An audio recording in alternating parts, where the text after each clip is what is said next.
ஆண்டவராகிய இயேசு கிறிஸ்துவின் இனிதான நாமத்தினாலே இந்த தியான வேளையில் உங்களை சந்திப்பதில் மகிழ்ச்சி அடைகிறேன். கர்த்தர் உங்களை ஆசீர்வதிப்பாராக.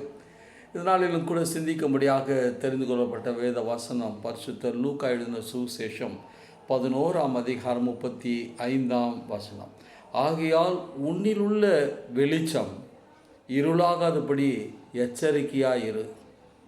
ஆண்டவராகிய தேவன் நம்மோடு ஒவ்வொரு நாளும் பயணிக்கிறார்.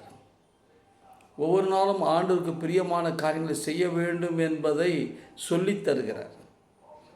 என் அன்பு சகோதரனை சகோதரி, கர்த்தர் நாம் சோதரம். ஆண்டவர் உங்களுக்குள்ள ஒரு விளக்கேற்றி வைத்திருக்கிறார். நீங்கள் இருளுக்குரியவர்கள், வெளிச்சத்திற்குரியவர்கள், ஆண்டவருடைய பிள்ளைகள். நீங்கள் எல்லோரும் ஆண்டவருடைய சாயலில் உருவாக்கப்பட்டவர்கள். You are all image of God.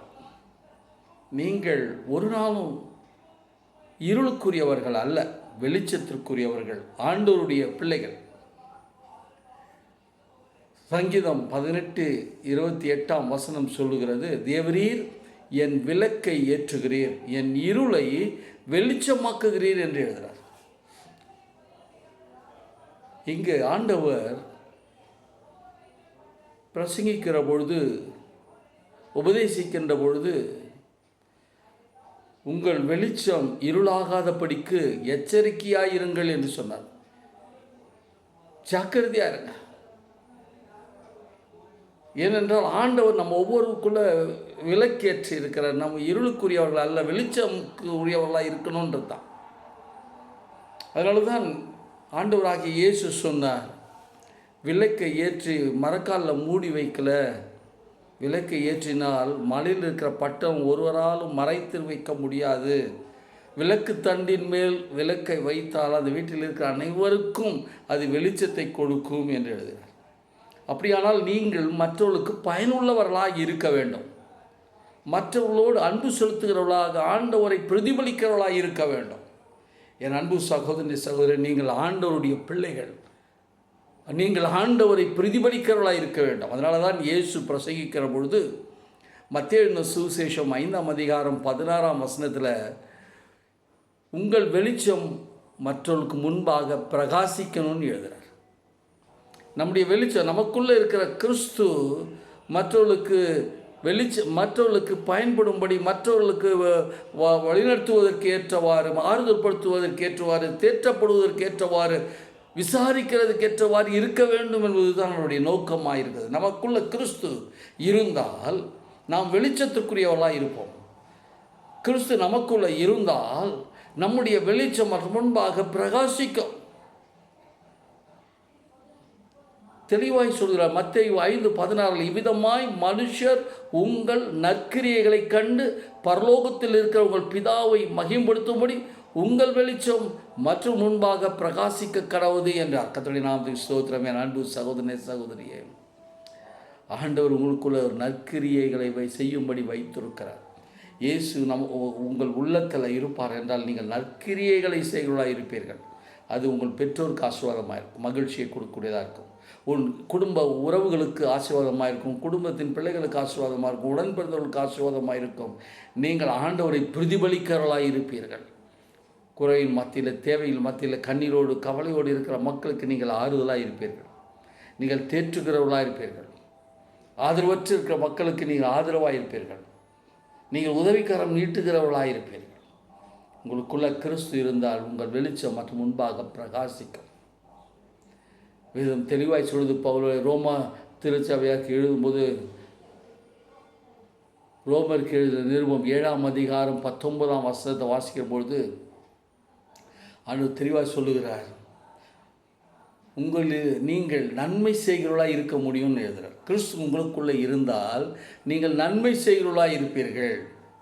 கிறிஸ்து உங்களுக்குள்ளே இல்லை என்றால் நீங்கள் தீமை செய்கிறவர்களாக இருப்பீர்கள் என்று எழுதுகிறார். அதனால தான் அந்த வசனம் தெளிவாய் பவுலடிகளார் ரோம திருச்சபையாருக்கு அந்த நிருபத்தை எழுதும்பொழுது எழுதுகிறாரு, நான் விரும்புகிற நன்மையை செய்யாமல் விரும்பாத தீமையை செய்கிறேன். அந்தபடி நான் செய்த நான் அல்ல, எனக்குள்ள இருக்க பாவமே அப்படி செய்ய தூண்டுகிறது என்று எழுதுகிறார். ஒருவனுக்குள்ள கிறிஸ்து இல்லை என்றால் அவன் இருளுக்குரியவனாக இருப்பான். அவன் உலகத்துக்கு சார்ந்தவனாக இருப்பான், ஒருவருக்கும் பயனில்லாதவனாக இருப்பான். என் அன்பு சகோதரனே சகோதரியை, நீங்கள் உங்கள் குடும்பத்துக்கு ஆசீர்வாதம், உங்கள் சபைக்கு ஆசீர்வாதமாக இருக்கணும். இந்த சமூகத்தில் ஆண்டவரை பிரதிபலிக்கிறவர்களாய், ஆண்டவரை மகிமைப்படுத்துவர்களாய் இருக்க வேண்டும். உங்கள் வெளிச்சம் மற்றும் முன்பாக பிரகாசிக்கணும். நீங்கள் நன்மை செய்கிறவர்களாக இருக்கணும். அப்படினால் கிறிஸ்து உங்களுக்குள்ளே இருக்கணும். இயேசு கிறிஸ்து உங்கள் சொந்த இரட்சகராக இருக்கணும். ஆமென். கர்த்தருடைய நாமத்துக்கு ஸ்தோத்திரம். அல்லேலூயா. ஆண்டவராகிய தேவன் உங்களோடு பேசிக்கொள்ளும். என் அன்பு சகோதரனே சகோதரியே, இந்த நேரத்தில் இந்த தியானத்தில் பங்கு கொண்டிருக்கிற, இந்த வார்த்தைகளை கேட்டுக்கொண்டிருக்கிற இந்த வேளையில் தான் ஆண்டவர் உங்களோடு பேசி கொண்டிருக்கிறார். உன் தவறுகள் மீறுதல் ஆண்டவர் சமூகத்தில் அறிக்கை செய்யுங்க. பிசாசான் ஒவ்வொரு நாளும் நன்மை செய்யக்கூடாதபடிக்கு தடுத்து கொண்டே இருக்கிறார். ஒரு நாளும் ஆண்டவரை பிரதிபலிக்கக்கூடாது என்பது அவருடைய நோக்கம். அதனால தான் பவுல் அடிகளார் கலாத்திய திருச்சபையாக எழுதும்போது 5ஆம் அதிகாரம் 16ஆம் வசனத்தில் ஆவி மாம்சத்துக்கு விரோதமாக, ஆவிக்கு விரோதமாக ஒன்றை ஒன்று இச்சிக்கிறது என்று எழுதுகிறார். நீங்கள் உங்கள் வெளிச்சம் மற்றும் பிரகாசிக்கக்கூடாதபடிக்கு நீங்கள் இருளுக்குரியவர்களாக இருக்கணுன்றது தான் அவருடைய விருப்பமாகுது. ஆண்டவர் உங்களுக்காக மரித்து உயிர்த்தெழுதினால உங்களுடைய தவறுகள், உங்கள் பாவங்கள், உங்கள் மீறுதல்கள், உங்கள் அக்கிரமங்களை தன்மேல் ஏற்றுக்கொண்டு உங்களை விடுவித்ததுனால அவருடைய வெளிச்சம் உங்களுக்குள்ளே வைத்திருக்கிறார். ஜாக்கிரதையாயிருங்கள்.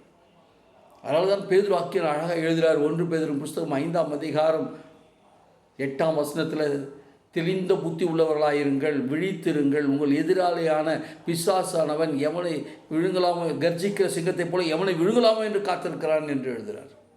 என் அன்பு சகோதரனே சகோதரியே, அல்லேலூயா. ஆண்டவர் உங்களோடு கூட பேசி கொண்டிருக்கிறார். ஆண்டவருக்கு நீங்கள் தேவை. உங்கள் வேலை, உங்கள் படிப்பு, உங்கள் வேலை, உங்கள் வருமானம், உங்களுடைய திறமை, உங்கள் தாழ்ந்துகள் ஆண்டவருடைய ராஜ்யத்தை கட்டுவதற்கு தேவை. ஆத்தும ஆதாயம் செய்வதற்கு தேவை. ஆகவே தான் உங்கள் வெளிச்சம் மற்றும் முன்பாக பிரகாசிக்கணும் என்பதை ஆண்டவர் தெளிவாய் எதிர்பார்த்து உங்களை கேட்டுக்கொண்டிருக்கிறார். உங்களோடு பேசிக்கொண்டிருக்கிறார். நாமும் மகிமானமாக இருந்ததை தவிர்ப்போம். 1 யோவானின் புஸ்தகம் 1ஆம் அதிகாரம் 6ஆம் வசனத்தில், நான் தேவனோடு இருக்கிறேன் என்று சொல்லியும் இருளிலே நடக்கிறவர்களாக இருந்தால் சத்தியத்தின்படி நடவாமல் பொய் சொல்கிறோன்னு எழுதுகிறார். நாம் இருளிலே நடக்கிறதற்காக ஆண்டவர் நம்மை அழைக்கலை. நாம் இருளுக்குரியவர்களாக இருக்க வேண்டும் என்பது ஆண்டவருடைய விருப்பம் அல்ல. உங்கள் வெளிச்சம் மற்றும் முன்பாக பிரகாசிக்க வேண்டும்.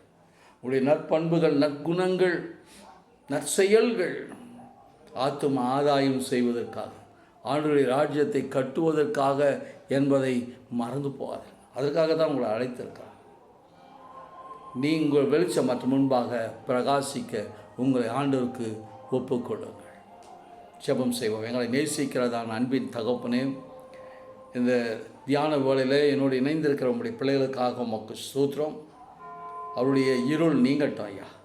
இருளுக்குரிய பலவீனங்கள் நீங்கட்டும். இருளை சார்ந்திருக்கிற வியாதியின் கூறுகள் சுட்டரிக்கப்படட்டும். இருளுக்குரிய எல்லா மாம்ச இச்சைகள், உலகத்தின் ஆசாபாசங்களிலிருந்து உங்களுடைய பிள்ளைகளை விடுவிப்பீராக. வெளிச்சத்தின் பிள்ளைகளாய் மாற்றுங்க. ஆவிக்குரிய வாழ்வில் வளரும்படியாய் கிறிஸ்துவை பிரதிபலிக்கிறவர்களாய் இருக்க, இருள் வெளிச்சம் மற்றும் முன்பாக பிரகாசிப்பதற்கு, இருளில் இருக்கிற மக்களுக்கு வெளிச்சமாக உங்களுடைய பிள்ளைகள் இருப்பதற்கு உங்களுடைய கரங்களை உங்களை ஒப்பு கொடுத்து செபிக்கிறையா. தேவ பிரசன்னம் உங்களுடைய பிள்ளைகளோடு இறங்குவதாக. தேவ பிரசன்னம் அவருடைய இல்லத்தில் இறங்குவதாக. அவள் போக்கிலும் வரத்திலும் இறங்குவதாக.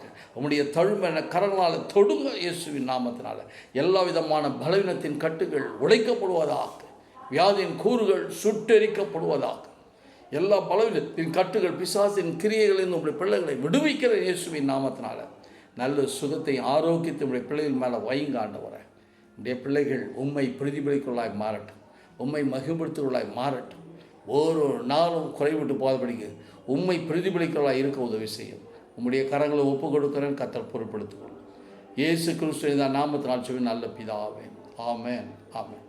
நமது ஆண்டவராக இயேசு கிறிஸ்துவின் கிருபையும் பிதாவாகிய தேவனுடைய அன்பும் பரிசுத்த ஆவியானவருடைய அந்யோன்ய ஐக்கியமும் வழிநடத்தும் நம்முடைய பிள்ளைகளோடு எப்பொழுதும் இருப்பதாக.